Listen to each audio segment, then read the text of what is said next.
नमस्कार मित्रों। आशा करता हूँ all is well, all is fine. आइए हम लोग चर्चा कर लेते हैं। जैसा कि आप जानते हैं हम लोग पर डे क्वेश्चन पे बात कर लेते हैं कि जहाँ से मेंस की जो अंतर्गत जो आंसर राइटिंग की कला है उसका विकास कैसे करें, अपना आपने जो गेन किया है, नॉलेज गेन की, उसको रिप्रेजेंट कैसे करें, क्या तरीका होना चाहिए। बहुत अच्छा सीगमेंट है ये और हर किसी विद्यार्थी को कंप्लीट करना ही चाहिए इसको।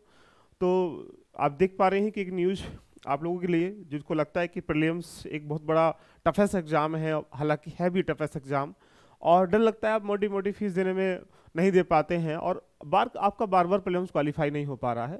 तो इस डर को दूर करने के लिए हमारी टीम आपके साथ पूरी दृढ़ता के साथ लगी हुई है, तो जिसको कोऑर्डिनेट मैं कर रहा हूँ कम्प्लीटली। तो अगर आपको लगता है तो यहाँ पे 20 जनवरी से बैच ये स्टार्ट हो रहा है। ये 20 जनवरी से बैच स्टार्ट हो रहा है। आप यहाँ जाके अपने आप को इनरोल कर लीजिएगा। Ojaank any time learning application download कर लीजिएगा। मात्र 199 रुपीज़ में, यानी 199 रुपीज़ में आपको प्रीलिम्स की कंप्लीट कम्प्रीहेंसिव तैयारी कराई जाएगी। क्योंकि एग्जाम की तैयारी का स्तर दो तरह का होता है। एक स्तर होता है कि जब आप तैयारी करना स्टार्ट करते हैं तो सिलेबस बेस होता है, और एक जब एग्जाम पास में आता है तो लास्ट के 3-4 मंथ में क्या होता है उसको हम लोग एग्जाम बेस्ड तैयारी कहते हैं। इट मीन्स मतलब ऐसे कौन कौन से मेजर पिलर्स हैं, मेजर टॉपिक हैं जहां से प्रश्न आने की भूमिका ज़्यादा रहती है, तो उन प्रश्नों को आराम से हम टैकल करने के लिए उन प्रश्नों को, उन टॉपिकों को हिट करना पड़ेगा। तो ये आपके पास गाइडेंस नहीं है, आपके पास मेंटोर नहीं है, अच्छे रिसोर्स नहीं है, तो जाइएगा। 199 में कुछ नहीं होता। इनरोल कर लो। कोई दिक्कत आती तो हमारी टेक्निकल टीम, काउंसलर टीम बैठी हुई है, आप उसको कॉल करें, निसंकोच आपकी सुविधा का समाधान किया जाएगा। चलिए आज के हम लोग प्रश्न की बात कर लेते हैं। यहाँ से आप देख भी पा रहे हैं तो यहाँ जो आज का प्रश्न है बड़ा अच्छा प्रश्न देखने को मिलेगा। 17 जनवरी है, मेंस का आंसर राइटिंग हम लोग पर डे करते हैं, तो इसके बारे में जानेंगे। आज का प्रश्न क्या है, 2020 में जो यूपीएससी का एग्जाम हुआ उसकी धर्मशाला से निकला हुआ ये प्रश्न है, और जानेंगे बहुत जबरदस्त प्रश्न है। एक किसान की आय के बारे में बात कर रहा है। एग्रीकल्चर हर किसी का सपना होता है कि भाई किसान एक मिट्टी से जुड़ा हुआ व्यक्ति है, उसकी आय बढ़नी चाहिए। हमारा 3 पिलर होते हैं, प्राथमिक क्षेत्र, द्वितीय क्षेत्र और तृतीय क्षेत्र। प्राथमिक क्षेत्र जितना कमजोर होगा, द्वितीय तृतीय क्षेत्र उतना ही क्या होगा, वहाँ पे कमजोर होता चला जाएगा। तो प्राथमिक क्षेत्र का मजबूत होना बहुत जरूरी है। आज के समय किसान दर दर की ठोकरें खा रहा है, अपने माल को सही तरीके से बेच नहीं पाता है, बेचेगा जब वो पैदा ही नहीं कर पा रहा। बहुत सारी वजह है, लेकिन इसमें से जो एक वजह है उससे यूपीएससी प्रश्न पूछा है। क्या पूछा है, 2020 में ये प्रश्न आया। देखिए बहुत अच्छा प्रश्न देखने को मिल रहा है। What is the main construction in the transport and marketing. बहुत अच्छा क्वेश्चन है। यहाँ से ट्रांसपोर्ट के बारे में, मार्केटिंग के बारे में पूछने का प्रयास कर रहा है। एग्रीकल्चर प्रोड्यूस इन इंडिया, यानी भारत में कृषि उत्पादों के परिवहन और विपणन में मुख्य बाधाएं क्या हैं, ये चर्चा करना है। यूपीएससी जब ऐसा प्रश्न पूछ रहा है तो वहां से बड़ा गंभीर विषय बन जाता है इस प्रश्न को कैसे टैकल करना है।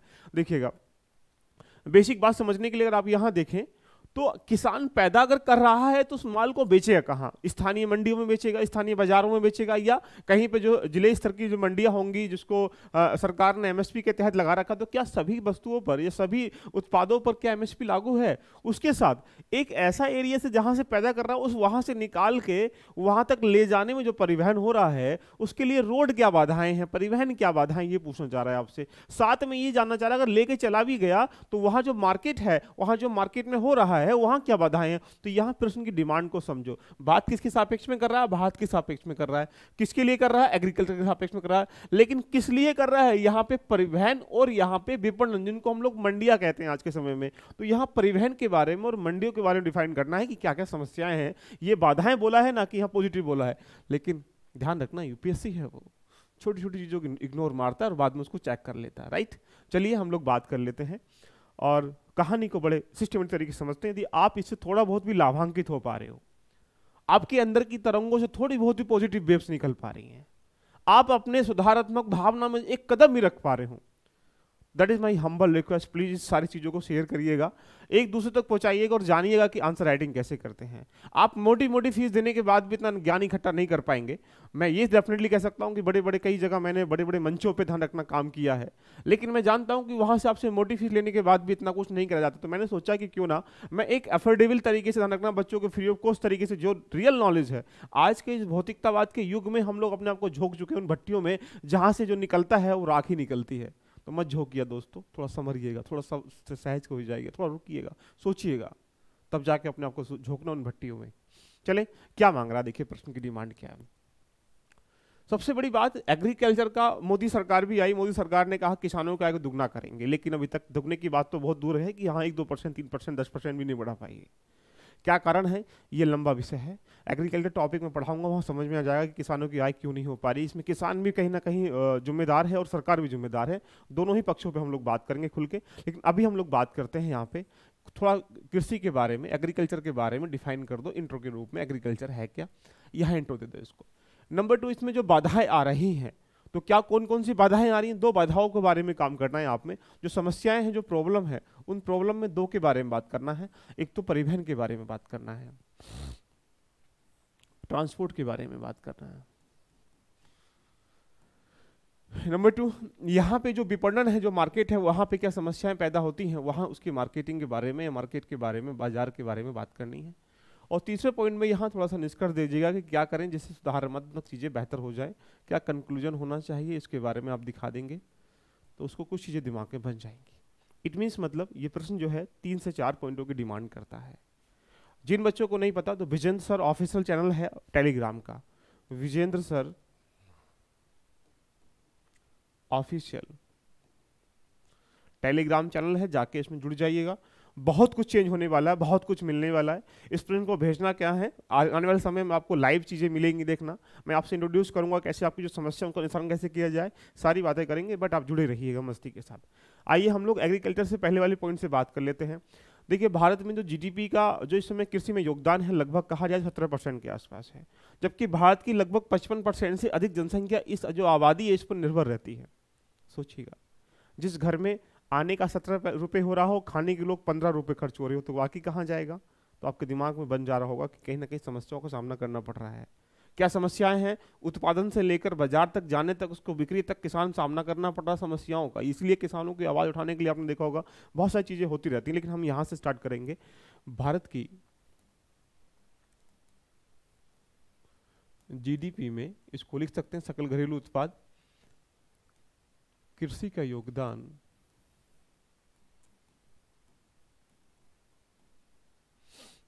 17% है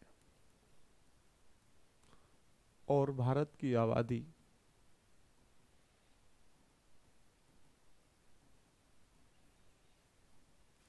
लगभग 55% से ऊपर, लगभग 55% से ज्यादा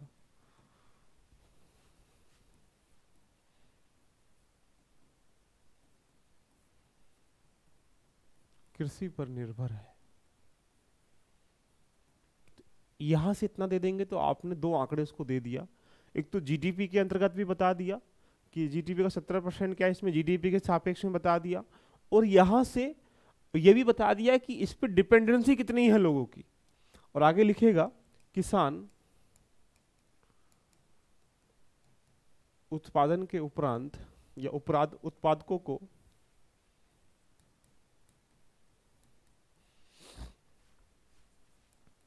स्थानीय बाजार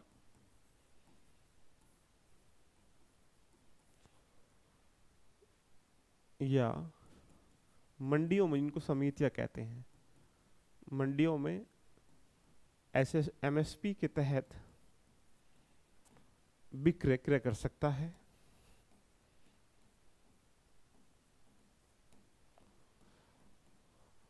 अब यहां से क्या लिखेंगे, परंतु पारंपरिक तंत्र के माध्यम से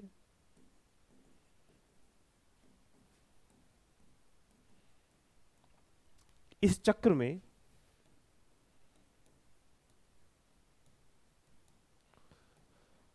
अत्यधिक समस्या का सामना करना पड़ता है।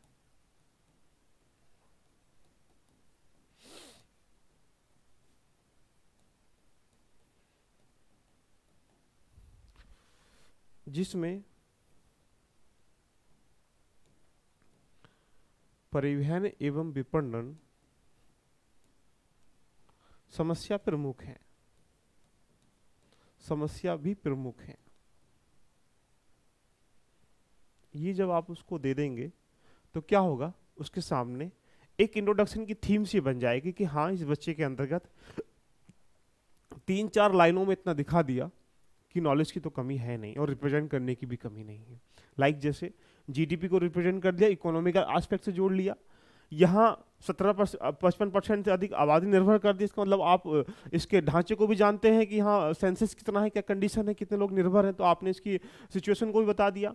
उसके बाद आपने बता दिया कि किसान अपने उत्पादकों को, मतलब यहाँ माल पैदा करके उसको बाजार में बेच सकता है, तो आपने यहाँ ये भी बता दिया कि चयन चक्र क्या होता है। उसके बाद आपने इसमें ये भी बता दिया कि अभी जो तरीके प्रयोग हो रहे हैं पारंपरिक तरीके या पुराने तरीके प्रयोग हो रहे हैं, या फिर कह सकते हैं कि एक ढांचागत सिस्टमेटिक तरीका नहीं है, ये भी आपने बता दिया। फिर आपने ये बता दिया कि अत्यधिक समस्या सामना करना पड़ता है, समस्या और भी है, आपने ये भी डिफाइन कर दिया। और बाद में ये भी डिफाइन कर दिया जिसमें ये परिवहन और ये विपणन है प्रमुख समस्या, तो आपने कह दिया कि ये जो मेजर एस्पेक्ट प्रॉब्लम्स हैं वो ये वाली भी है।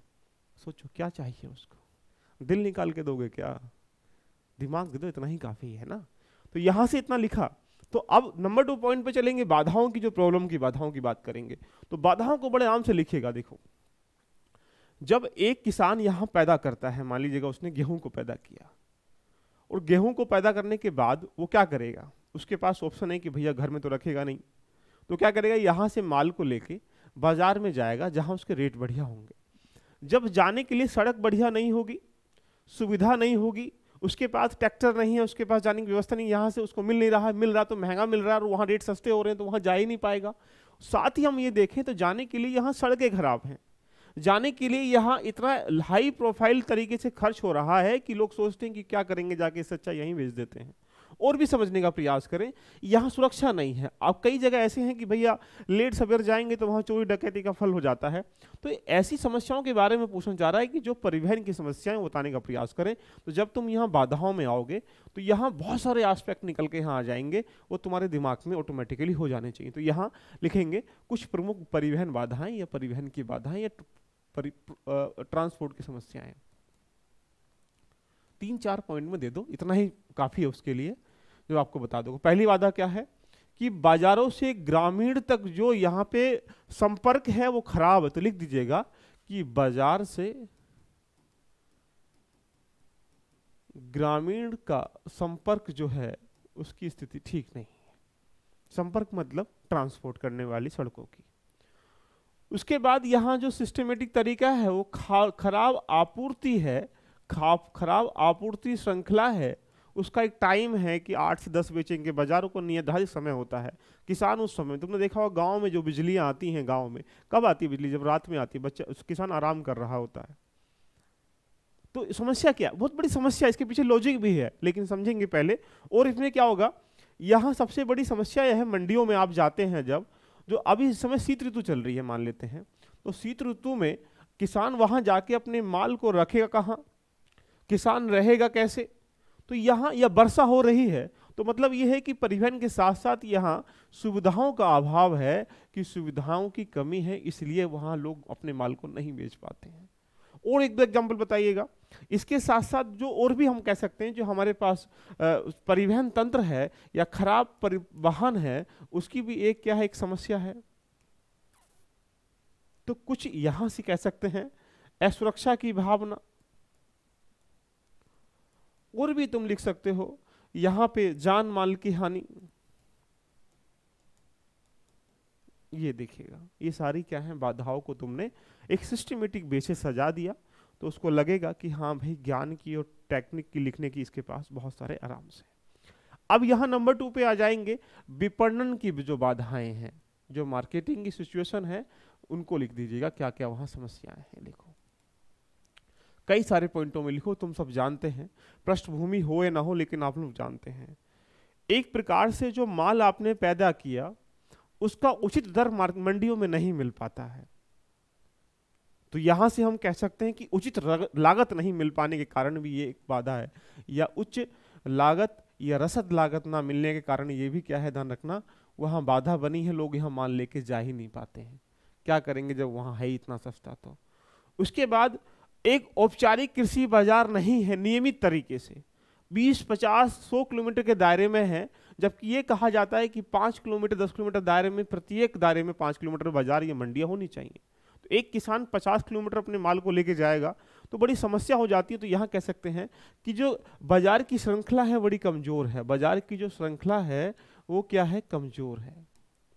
बाजार की श्रृंखला किसान के जितने नजदीक होगी उतना क्या होगा, उसको फायदा होगा माल को बेचने में और माल को वहां खरीदने में। उसके बाद यहाँ किसान के पास पैकिंग की व्यवस्था ठीक नहीं है, किसान के पास पैकिंग की व्यवस्था ठीक नहीं है, यानी उसको माल को स्टोरेज कैसे करे, यानी असुविधा का अभाव है, एक प्रकार से हम ये कह सकते हैं। ये भी क्या है, सुविधा का अभाव है, खुले में डाल दिया, वहाँ पे किस तरीके से बारिश हो रही, क्या हो रही है। आज तक हम लोग राष्ट्रीय बाजारों का विकास नहीं कर पाए। कभी तो ही बताएगा कि भैया हमारे यहाँ जो भैंसों का मेला है वो कहाँ, सोनपुर बिहार में लगता है। कभी आपने सुना है गेहूं का मेला कहाँ लगता है, कभी सुना है तुमने टमाटर का मेला कहाँ लगता है, या इवन कहा जाए तो संपूर्ण मेला कहाँ लगता है सब्जियों का, तो हम लोग नहीं बता पाएंगे। तो राष्ट्रीय स्तर पर या राष्ट्रीय, राज्य और स्थानीय स्तर पर हम बाजार को एक प्रकार से बेहतर नहीं कर पाए। ये सबसे बड़ी कमी है हमारे देश में। हम लगे पड़े हैं मोमो डोमो सोमो के चक्कर में, हमारे देश की जो जड़ें हैं वो कमज़ोर होती चली जा रही हैं। उन जड़ों को मजबूत करने के लिए हमें नीचे से काम करना पड़ेगा। अगर मकान पे ऊपर पेंट करने से मकान की नींव मजबूत होती तो दुनिया पेंट कर लेती मकान पे, तो उसकी नींव जितनी मजबूत होगी उतना उस पर पिलर्स अच्छे खड़े हो जाएंगे। बहुत ज़रूरी है, एग्रीकल्चर एक ऐसा सेगमेंट है जहाँ इसको आगे आना ही पड़ेगा। लेकिन हम आज इस भौतिकतावाद के युद्ध में पूंजीवाद की तरफ कन्वर्ट हो चुके हैं। हमें मतलब नहीं कौन कहाँ से खाएगा, बाजार तय करेगा, बाजार ही तय करेगा कहाँ से आएगा। उसके बाद और भी समझेंगे, बाजार में टेक्नोलॉजी का अभाव है। टेक्नोलॉजी का मतलब ये हुआ कि लोग वहाँ पे अभी भी घोटाला करप्शन में कहीं ना कहीं लिप्त पाए जाते हैं, इसलिए किसानों का बिलीव लगातार क्या हो रहा है, कम हो रहा है।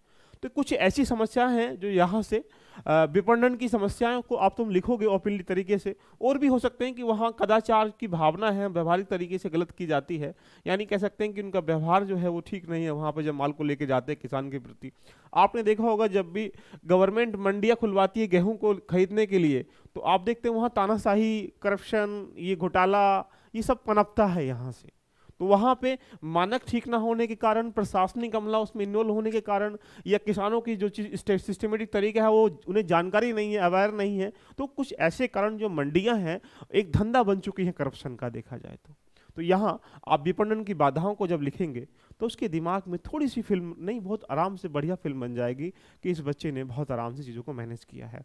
उसके बाद जब तुम निष्कर्ष में जाओगे, निष्कर्ष का मतलब होता है कि जब लास्ट इंप्रेशन भी एक प्रकार से बेहतर इंप्रेशन होता है, यानी जब आप कहीं से उठ के जाएं तो लोग तुम्हारे जाने के बाद 10-5 मिनट सोचें कितना बढ़िया आदमी था। तो ऐसे ही जब तुम प्रश्न को लिखो तो वो एग्जामिनर सोचे चेक करने के बाद कि यार इसने प्रश्न में छोड़ा क्या, इसने सब कुछ लिख दिया, तो वो तुम्हारी एक कला कहलाती है। और मैं चाहता हूं कि आपके अंदर इस कला का विकास हो। अगर ये कला का विकास नहीं कर पाओ तो यूपीएससी एस्पिरेंट कराने के लायक नहीं हो। टैग लगाना है तो फॉर्म भर के टैग लगा लो कि भैया यूपीएससी का फॉर्म भर लिया है, इससे कुछ नहीं होने वाला। ठीक है, तो यहां से हम लोग कह सकते हैं कि कृषि उपज में, निष्कर्ष में, कृषि उपज में परिवहन,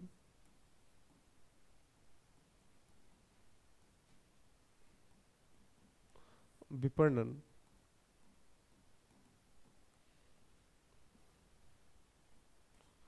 कृषि उपकरण विपणन की जो समस्या है, ये इससे और भी बहुत सारे कारण बन जाते हैं।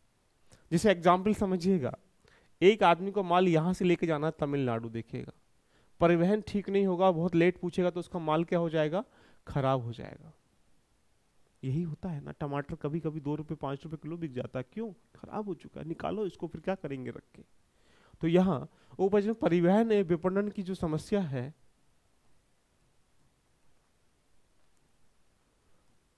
फसल की बर्बादी भी है। मतलब कह सकते समस्या एक महत्वपूर्ण कारक के साथ साथ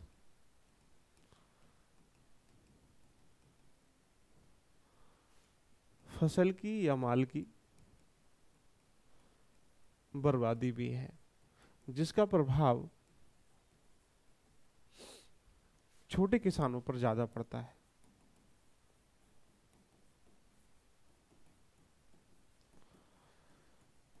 इसलिए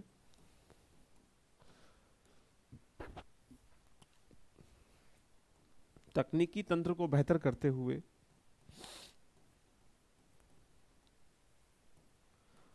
एक बाजार नुमा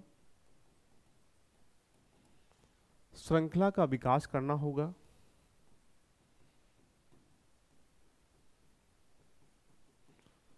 जिससे किसान या किसानों की आय में